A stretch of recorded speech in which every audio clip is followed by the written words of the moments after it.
I suppose when we look at where this trend perhaps started with David Beckham going to the MLS, Japan now has Lucas Podolski, and do you think that may be the start of big names coming to Japan, or is that just kind of a one-off thing?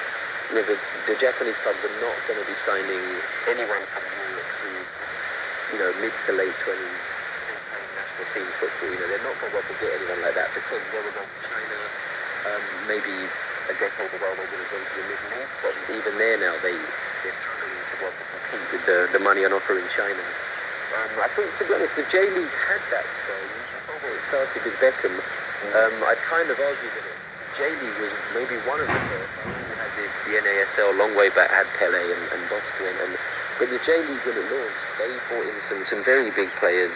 Zico came here. He was on there. He was, I think, approaching 40. So they had Zico. At the same time, they had Nick Boston was playing Dunga and Leonardo when they won the World Cup in '94. They were playing in the J League. Obviously, Lineker was here for a short spell as well. It's almost something that I think leagues do when they're quite on to get a bit of attention. You get people talking about you. You bring them in, and as well for the local players, it rubs off on them. It makes it feel like you're doing something proper. And then it's like sort of the bubble burst economically in Japan towards sort of the end of the 90s. Once that money dried up and they couldn't attract players, we're at that. Again, going back to a point Aaron made before about the teenage years, the J League have now got over that. They're into their 25th year. I think now they're ready to kind of maybe give it another go and do things properly. Make sure that they bring over players who are proven, who are professional, who are going to take it seriously, and they're not just looking for a big paycheck. But I think there'll be sort of a lack of contacts. If you haven't got the big money on offer, you need the right agents, you need the right contacts to be able to smooth these deals through. I mean, even the Podolski deal, they wanted it. This Kobe, the club he's going to, they wanted him for the start of the league season, but they weren't able to negotiate his release from Galatasaray, so he wasn't coming in for June. The thoughts there of Sharon Carroll, football writer, and Aaron Kennedy, an ABC commentator. But let's get a player's perspective. Rustin Griffith currently captains the A-League side, First Glory. He spent 2 seasons in China playing for Guangzhou. So what did he think about his time in China? Just about time. I mean, it was getting bigger. Just prior to when I got there, it was sort of part of the boom. Obviously, it's gone to a whole level now. But it was just starting to boom. There were some Premier League players, obviously, going out. I think Drogba and Nelka have both come out that season. Kubu was in the same team as me. We played a lot of games at Everton. So yeah, it was crazy. A lot of people, a lot of games, 30,000, 40,000 people. A lot of crazy fans shouting, not exactly knew what they were shouting about. Facility-wise back then, it wasn't as good as probably what it is now. I think the infrastructure is not great, but it's probably taken them a little while to realise what they need to compete with the clubs in Europe. Obviously, they've got the cash to do it, so I think it's only a matter of time.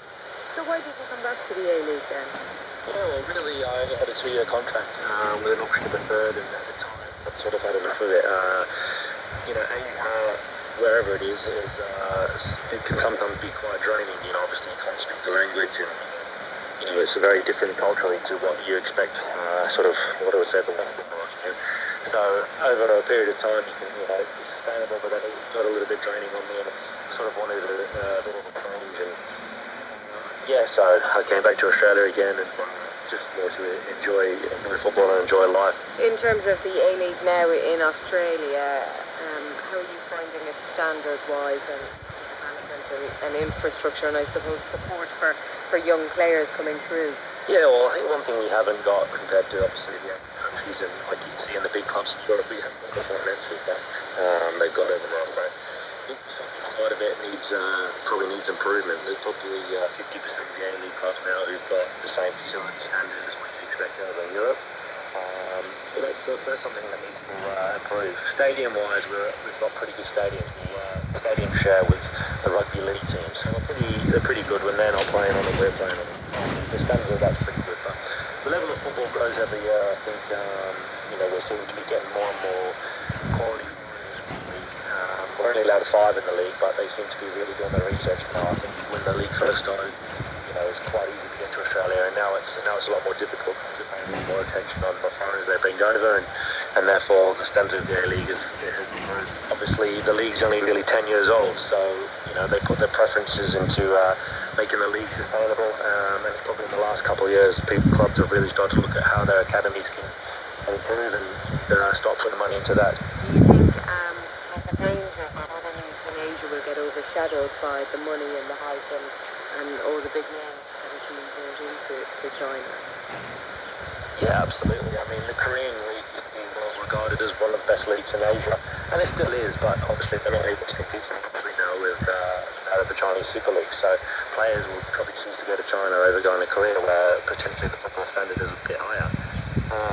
But I think if most players are being honest with themselves, they go on there first and foremost for the financial club as opposed to the footballer side of it. So I think it's up to the Chinese or the Japanese to raise their own standard of the football, and the foreigners will be probably surprised with the level and how good it is. But yeah, I mean, even the southeast like Thailand and Malaysia, they still pay quite well, but they're probably going to attract players that aren't going to be able to get to the top Asian clubs anymore, like in China and in Japan. So yeah, it's obviously going to have implications on people who can't afford it. Do you think it can last? I think so. The population is so professional football is growing more and more every year that I think it can. I think there's obviously a lot of money in those countries, and I think they're probably just scratching the surface at the moment of what they can achieve. I think if you went over there, you'd still be surprised at the standard of facility, the standard of some of the stadiums. I think all those sort of things will be improved over the coming years, and I think it'll only attract people more. I know that owners who want to be a part of it. That's Rustin Griffiths, captain of the UK in the A-League.